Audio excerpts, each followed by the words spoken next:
This is going to be a childhood trauma reading. These are going to be the things that is blocking you from fulfilling your true soul purpose. Sometimes we want to get to the finish line before we, do the work. So this is going to help give you just a little idea of what is blocking you. What are some of the things you carry with you? Is the reason why you keep choosing these type of partners, the reason why you can't bring in the manifestations, the reason why you feel like why is there nothing ever going my way? Why is nothing ever going the way that I want it to go? And I'm gonna start letting you guys know on every video that if you have any requests as far as like what you want me to read, like just last reading I said say your name so that I can address you, not like just on the video, but you don't have to say your name. You can just be like, hey, what is now I don't do death questions. I don't do when am I gonna die, when is I don't do those type of things because I don't know. I don't do now if you when it comes to pregnancy, that's a really like sensitive type of topic, so I have to tread lightly with that. But if you have any questions, just put them in the comments and I'll do a video over them.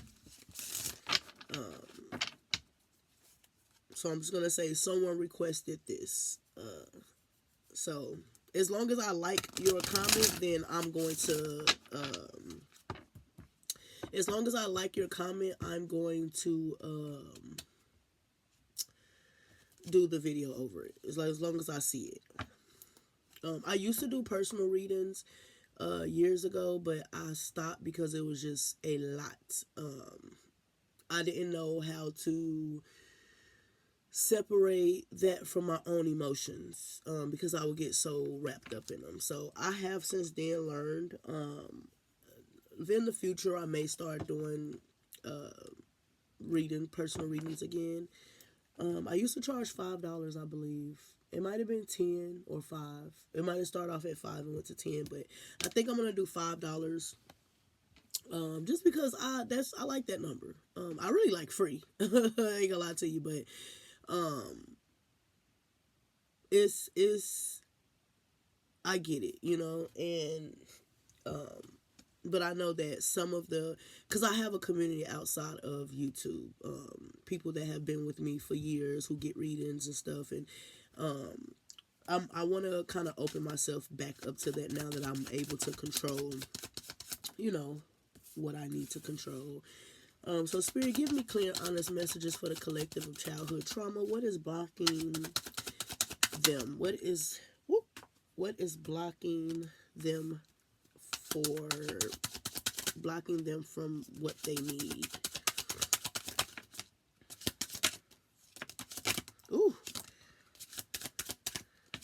All right. So I have meditate, guilty, chances, stay, and blame.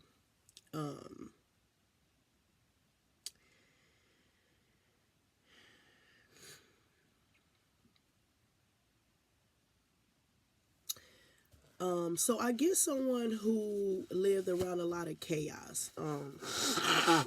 May have lived with single parent who was, dating often.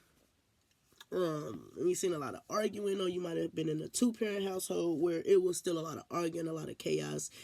And then once the other person left, it's just like someone's like, let's say a sibling is blaming you because, oh, mom left because of you, or dad left because of you, or if they never would have had you, or, something like that. And it makes you feel bad. It made you feel guilty. It made you feel like, if I never was born, this wouldn't have happened. And I'm here to tell you that's not true. 4 for 4 on the clock. Adults make adult decisions because they haven't healed their childhood trauma. So it's never because you were born. It was never that. And don't let, I'm sorry if you had to experience that. Don't let sibling, or don't let another parent tell you that's the reason why the other person left. But you wasn't taught how to find peace within. With the meditate card, you wasn't taught how to ground yourself. And neither was I, but I learned, and then I teach my kids. Like, my youngest is learning how to meditate, and I don't sit still for 30, 40 minutes and meditate. No. Like my older two, when they were younger, we started doing that, but then life started getting kind of, they're getting older, so that we kind of like stop, I got lost in my words. We kind of stop meditating in that way. But a lot of time at night, my children listen to meditation music before they go to bed, and they listen to it the whole night, like the whole 8, 9, 10 hours that they're asleep. And that's just to, kind of help calm your nighttime energy. My kids tell me they don't have bad dreams. I used to have a lot of bad dreams. But I always ask them, like, what did you dream about? And the youngest can't tell me yet, but my oldest, they're like, oh, I didn't have a dream. And I tell them, you did, you just don't remember, which, that's good. That's good for now. But as you get older, you definitely want to, if you're trying to seek some type of answers, or you're trying to, give back to the community, try to remember your dreams. But it says, I wish someone believed in my potential. So it's like you were someone who, I'm going to just use sports for instance. For like, you were someone who wanted to play soccer or volleyball and no one believed in you, or you wanted to draw, or you wanted to be in finance and nobody believed in you. It was like, you ain't gonna be able to do that. Why you want to do that for? That's stupid. Only this people do it. Only this type of people do it. Why you want to do that for? And it's just like, geez, Louise, like, come on, like, and then the older you get, you start to lose that. And my last two children are, which one is considered one of the oldest, is about middle, was very flexible when he was younger. I'm talking about full blown split. And as he got older, it stopped. Like, I told him to do a split and he could not do it.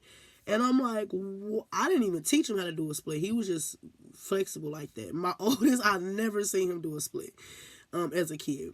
And he lost that, that ability because he didn't use it. So my little one, she does splits all day. Like, I have to stop her from doing splits. I'm talking about full blown splits. And it's like, I believe that those are some of the things that carry us later in life, like some of our potential. Splits can be gymnastics, can be dancing, could be things like that. So, you were doing things and someone, it's just like, it was right there plain in their face, and I feel like you're someone who feel like, maybe if someone just would have did this, or you watch certain shows or watch things that like, dang, this could have been me, but didn't nobody believe in me, didn't nobody want to get up and go take me to practice 3 times a week, because then I was cutting into their time. They feel like, I'm feeding you, or you're eating, that's the most important stuff, not all the little stuff you want to do. I'm not here for that. Someone might have told you, I'm not here to do all that. When you get older, you do that. I don't got the money for that. I don't got the time for that. And it says, can you please stay with me? I don't want you to go.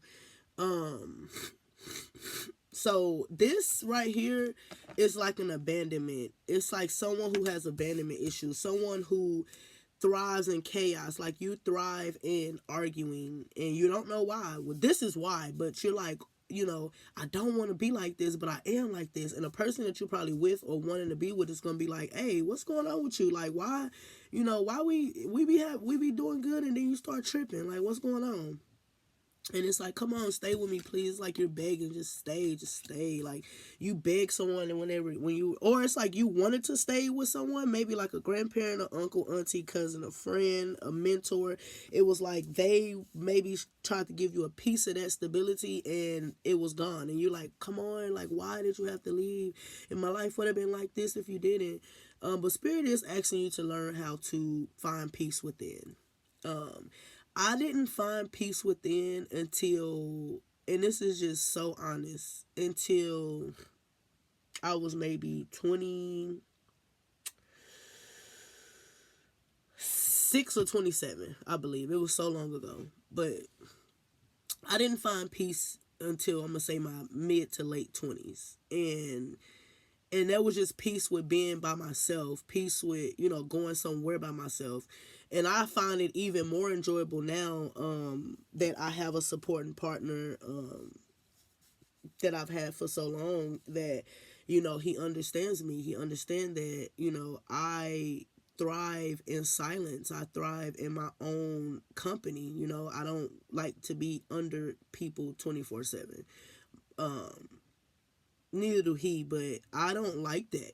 I did when I was, unhealed, because I felt like you had to, be under someone 24/7 and need validation. But like, as I got older and then I started, on my journey and started healing and things, I'm just like, wow, like I find enjoyment in just sitting on the couch and not doing anything. 11:11 on the clock. I find enjoyment with just like going to the, if you're a person that goes to bars, you can go by yourself. Just, if I was you, like I tell my kids when they get older, keep your drink to yourself. Do not sit your drink down. And by the way, I made this iced espresso coffee, Starbucks version, because yeah, I don't have Starbucks money, so I'm not gonna keep. I can do it at home. I'm a DIY girly. I love finding out new ways to replicate whatever the store's, trying to sell. I love doing it. But keep your cup to yourself. It's okay to go out. I know that we watch the news. If you someone who do like to go out, but you don't have nobody to go out with, go to the day club. Excuse me, I'm about to blow my nose. I just found out they have day clubs where you can go at like 3 in the afternoon and be done by 8. I wouldn't even go that long, and it's still light outside right now at 8 o'clock. So you don't got to get drunk. And even if you is one of the people that want to get tipsy, get you an Uber, get you a Lyft or something. If you're nervous about that, hey, call someone close to you, auntie, cousin, friend, somebody. Hey, can you pick me up, and take me back to the house? I've been drinking and I don't want to drive. And go home and go to sleep and see how good that feels to just go out by yourself and be alone. It's okay to be alone. A lot of people feel like they need someone around constant. Well, if you got children, you already have enough people around constant, especially if you have them in, with you. You have enough people. More than one person is enough people, So, definitely try to get out of that thriving in chaos energy. Don't feel so guilty about your childhood because you didn't do anything wrong. You just, hurt people. You learn from unhealed people. So now 13 on the clock. Now you just need to forgive yourself, hug yourself, love on yourself, get your nails done, go get your hair cut, go take a walk. For the first time, like 2 weeks ago, I'm very active workout wise, but I took a bike ride. I took a 5-mile bike ride for the first time in my life. Now I have a bike and I bike ride with my family all the time. We do like to, be outdoors and stuff like that, especially when it's not too hot. And I took a bike ride 5 miles and I was like almost crying. Because I was like, I never did this before. Like, I never did this in my life. I took a bike ride by myself, 5 miles. I can do that in the gym, but I rode 5 miles away from my home and did a bike ride. Like, I was just so excited. I had this burst of energy. I'm like, I'm ready to take the world on right now. Okay? I didn't even know I would even enjoy that. I felt good. People was passing me. We were waving at each other. I seen other people outside. And I always see people working out in the community. But just to be a part of that felt so good. So just, I say all that to say, just thrive in your own. I know that this is a time where social media push us to be in a relationship and push us to be, if you don't got this, you ain't this, you got this, that, all that type stuff. Just find peace within. Just learn. And if you got to Google how to find peace within, do that. And then they give you options. You know, it ain't just meditation. It's just different things you can do. Get cute. Just get cute just because. And just go to the store and get your milk and your eggs and your bread and go back home and, you know, take a couple of pictures and sit on the couch and look cute. I got this perfume. Now, I love smell goods. I love ones that last so long. And I got some that's, my favorite is the Tom Ford Cafe Prada Paradox, and I have this new one called Bougie Marshmallow. And I was at the gas pump, and I smelt this lady from the inside of QT all the way into the gas, and I followed the smell, and she was about to drive off. I said, hey, excuse me, you smell great. Like, you smell so good. I could smell you all the way in the store. And her eyes just lit up, and she was like, it's Bougie Marshmallow. And I was like, oh my God. So I was gonna get it. That was like maybe a month and a half ago, or it was between a month and a month and a half ago. I seen it. I smelt her, and I will go to Kohl's or go to the, you know, store and try Sephora and try to get it, and it's like $100 some. I'm like, and that's how much the Tom Ford and the Prada is, but I have some Prada left. And then I learned that you can get refillable bottles, so I'm like, that's my peace within too. Like, I love just spraying on my stuff, smelling good, and just sitting in my bed and just I'll just be smelling my clothes and stuff. Even because I still smell it, like, even after you take your clothes off and stuff. And I like that. I enjoy that. It makes me feel good. But I finally, my partner finally got me, got me the Bougie Marshmallow. I haven't gotten it for myself because I'm like, I ain't doing it. I ain't buying it. And he bought it for me. And I was so excited. And he was like, don't do all that squirting, all that 1-2 squirts, that's it. Because I will, that's me. And you don't have to do that with the expensive stuff. I stopped getting Bath and Body Works. No shade to anybody that does. That's just my preference. Because it don't sit well on me. It's not like it's cheap or nothing. It just don't sit well on me. And I stopped getting it and start going for the more elegant designer perfumes. And it was this perfume that come in like a shoe bottle. And I was going to get it. And everybody was hyping it up. And I smelled it. I'm like, the bottle was nice. So if anybody have that bottle and don't want it, I don't mind getting that bottle from you because the bottle is cute. I don't just like the smell of it though. But I started getting into designer perfumes and it makes me feel good. And I appreciate, you know, getting that as a gift because I was not going to buy it for myself. I'm not going to lie to you. And the crazy thing is I was going to buy it for myself. And I was like, we had passed Sephora and I was like, not happening. And then he was like, what's that perfume you wanted again? I didn't even tell him that's what I wanted. I didn't even say anything. It was just in my mind. We had drove past. And he was like, what's that perfume you want again? And I was like, Bougie Marshmallow. And he was like, okay. And I was like, don't get the expensive one. Like, no, don't do that. And then he went in there and was like, they didn't have it, so it's all good. I was like, oh, okay. And then he pulls it out of his pocket. And I'm like, and he's like, few squirts. So I squirted it and I'm just like, you smell it? You smell it? You smell it? You know, I'm all night smelling my hands and stuff. And it made me feel good. So again, I say that to say it's other ways to find peace within. It's other ways to find, you know, that your place and not have so much chaos around you. But all right, that is it. Bye.